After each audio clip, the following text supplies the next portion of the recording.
Then I saw on social media, Minne kwa construction site.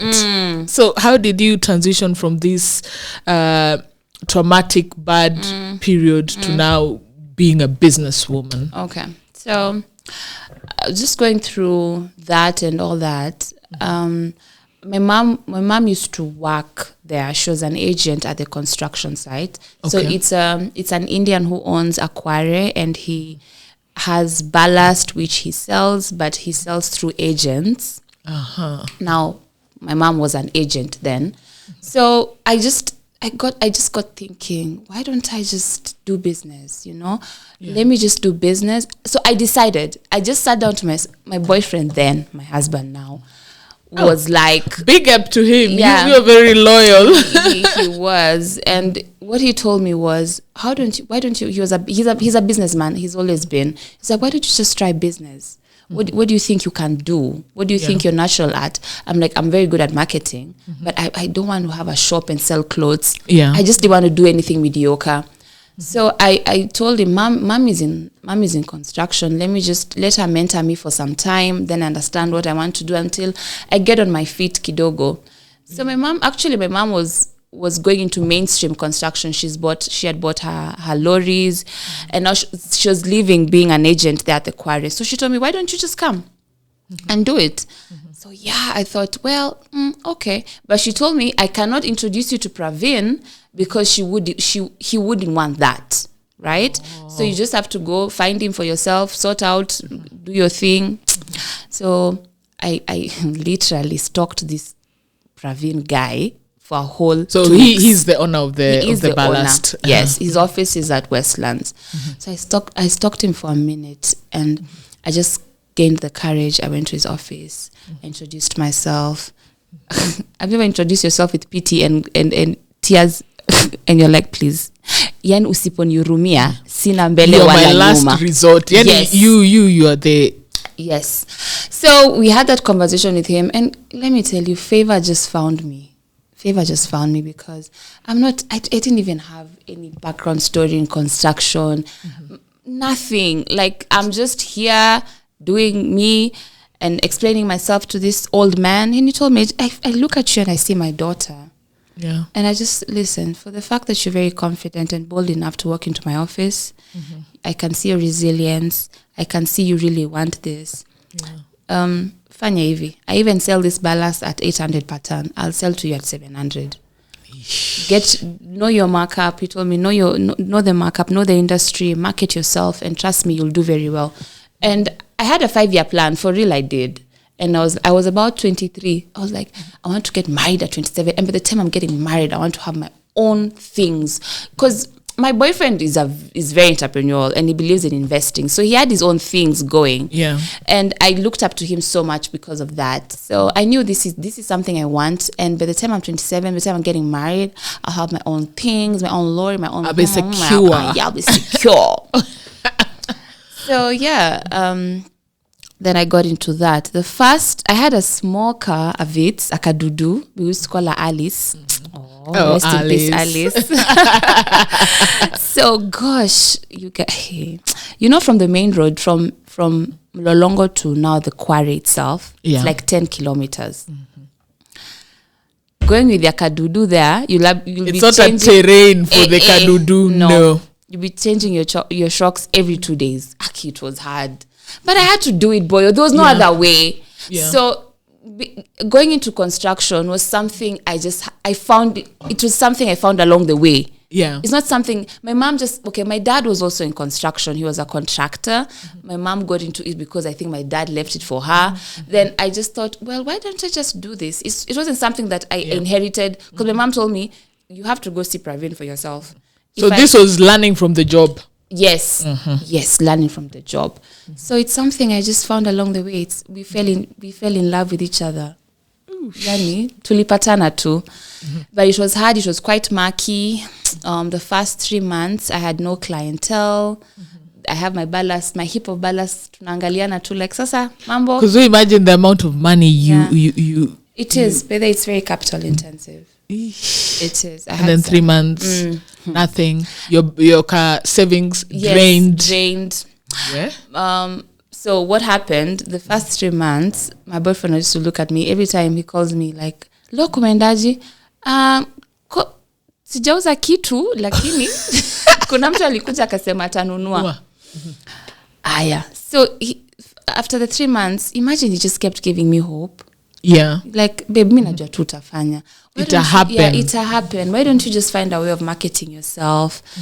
Going and walking into those bars in Mlolongo. Mlolongo has so many bars, eh? So many. And that's where the drivers are. Yeah, because they're the ones who drive the lorries and they're the ones who give you business. So you have to go and market to them. So I got this nice guy, he's called Wambua. He's in a union with the drivers. I got to have a sit down with them. I told them I'll give them 20% discount on a ton per lorry. And that's just how I got my clientele. And Wambua opened the floodgates. He did. Mpaka wa leo. Right now, I needed something to be done at my mom's house. Alikuja haraka sana akaniambia, yani ni wewe tulikupata ukiwa 1GB, sahi unakaa uko sawa. So he really believed in me, and it's hard. Starting a business, you need grace and major support. Guys who can cheer you even if you're doing negative. Yeah, and also if they don't cheer you, cheer yourself. Yes. Cheer yourself. So you need a mindset that you just see the future and not the now. Exactly. Yeah. And also, like I'm telling you, doing this and whatever you're doing, it's just, you need to be your own motivation. Yes. There are some days I hate doing this. Exactly. But then I look and this is what I love. And I just wake up and I keep on pushing. Exactly. So, okay, I'm used to going on set. And on set, you wake up at 4 and, go to work and all that. But you go to work and there's the luxury of munipake makeup, munifanye, everything is taken care of. Yes. Now here, I wake up at 2 because I need to be there at 3 at the quarry. So you have to sleep early, wake up very early, go to the craters and the valleys of Mlolongo Kware because it's not Samako. You cannot work from home. You just have to be there. Yeah, you have to go to work. Hey, waking up early. There's no office. My office was a tree. Wow. Yeah, my office was a tree. There's no luxury of lipstick, makeup, foundation. But you have to forget that. So everything is just basic. Yeah, basic. Uko kwa forest up. But guys don't even judge you there. No, they don't even care. Please. Because they used to ask me, we mrembo, unafanya nini hapa? Unafaa uko una model. I was like, unafanya nini hapa? Kenya unafanya ndo mimi nafanya. Jua kali. And I mean, come on. And then things opened up for me. So it was just believing in myself. Yeah, and chasing my dreams again. Yeah. So currently, approximately how many lorries are you dealing with? No, that's another story. Oh, where? Okay. So the road got so bad, and I remember even the county started making the road, so there was no business because lorries had a hard time getting to us. Yeah. So biashara ikaribika kidogo, but I thank God for me, my husband. Huyu mwanaume sijui ndamfanya nini. So one time he introduced me to his friend. He's called Robert. Yeah, I think that's his first name. So he was supplying petroleum to some Indians. Okay. These Indians are called big time contractors. So he told me, why don't I introduce you to Robert, because these guys do construction and maybe you could be supplying for them.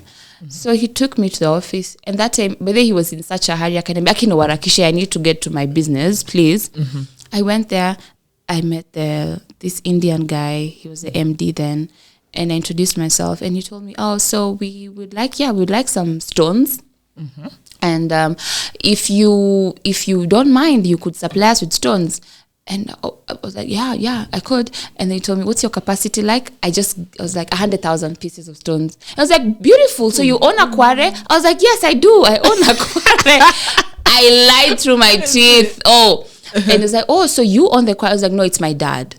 Yeah. So I still lie. Because these old Indians, they don't believe in youths owning like businesses. No, yeah. They don't. So I had to put my dad somewhere there. Rest in peace, daddy. But he helped me there. So I lied about that, and immediately, like, he just told me, go to procurement, get yourself an LPO. Damn. Immediately, like, like in 2 minutes. Wow. I had an LPO of thousands and thousands of stones. And in like a week or two, I had to supply. So you see, you're coming from grace to grace because you started this quarry thing. You're an agent there. Then ikaribika tena. You now you're wondering, okay, now with this other What's loophole, next? what am I going to do? Then immediately I bump into these other opening. Indians. Yeah. My God, if you just start with God and believing in yourself, everything just works out. Yeah. Everything works out. So I got myself an LPO. Then I got into the corporate world. I didn't even have a business, like a business name. A business, registered business. No, I didn't. So when I got into the car, my husband was like, ushapata LPO. Kwani umewambia nini? Kambia, akuna amenipatia tu LPO, ameniambia tu supply. Like, Minne umedu. Like, nothing. So don't lose havia. Then in the car, when we're driving we're driving back to his office, then that's when we came up with my business company name. And we registered it through a phone call. Like, tunaitaka kama Friday. Because now no payment will come in unless you have they it. They wrote an LPO with my name, Minne Kariuki. And they told me, ukianza kusupply, lazima urudishe LPO to change jina kama una jina ya kampuni. I was like, it's okay, I'll do that. And yes, so yeah. That's just me. So that's far, in a so nutshell. good. Yes. Hey, quite a journey. And then I saw you're back to acting on My Empress, playing the role of Crystal. Yes. Why was this the right project for you to come back on screen? Okay. So, like I told you, I have a whole story. So business went very well. And there's a time construction, the Chinese took over. I think we just didn't see it coming. Yeah, we just didn't see it coming because they are coming with all these cheap costings for road works and building works, and now government wants to work with Chinese because I mean, if you're given a cheaper offer, why would I go for this expensive? Yeah, why would we go to local contractors and they're a bit expensive? So when the Chinese came, immediately I got my corporate job with these other Indians. I bought myself a lorry and another one. And business was going very well. So the Chinese came, and now I'm a subcontractor because the Indians are the main contractors for the government. Yes. Then we are called subcontractors because we get to supply the ballast and everything, and they're the other aggregates. So the Chinese came, and they're lacking business. They're not in business anymore. These big projects, China, whoever are taking over, have the big contracts. Yes. So it really it was a ripple effect to us. Yeah. Because if the boss doesn't have contracts, then you don't have the job. Are you supplying? Yeah. So I had taken loans to take my lorries. Pole Minne. Hii jani yako. Mimi naambianga mtu ukisinya biashara unafaa kuwa na shock absorbers. Nikachukua I took those. The one lorry was off cash. Then the other one was a big loan where because you saw the future and the possibility of clearing and this loan very fast. Everything was going on so well. The trajectory was good for like another 10 years, but where the Chinese did that thing, curveball inakupiga hivi where handball ilikuwa, it's like how COVID did us, you you just don't see these things coming. You don't. Yeah. So I had not saved enough. Yeah, and okay, so it really affected me. I got auctioned. Sip my tea. Pole sana. So they auctioned stuff in your house? They auctioned the lorry. So you take the loan lorry, against the asset, which is the lorry. Okay. So they auctioned the lorry. And I was 6 months pregnant then. That stress level. Yeah. So what happened is, I'm not paying my loan on time, and they keep calling you. So one time my mom was at my house, and they kept calling, and she was like, "Mama, why are you stressed?" I was like, "Nothing, niko poa." Akachukua simu. "Hello? Nani huyu unapigia mtoto wangu? Ujui ako na mimba?" So I didn't want my mom to know. So she got to know, and she just sat me down and she told me, "Let it go." Yes. Like ukishafika mwisho ya kitu. Yes. Like you've done your whatever, just release Let it go. And she told me, for the sake of your child, right now, you're becoming a mom. You need all the peace you need right now. Let that business go. Things are not going so well. She understood the market. Chinese wameharibu kiwanja, wachana nayo. So I just let it go. I was auctioned. I was fine. 3 months later, I became a mother to a beautiful young girl who, she's growing up so well, and I love her. So yeah, it was just going through. It was journeying with my business, and I'm okay now. I'm fine. Yes. But then, now you're tougher. I'm tougher. And now you know what not to take when like this deal. This is not gonna work for me. Yes, you have to look at it 10 years later.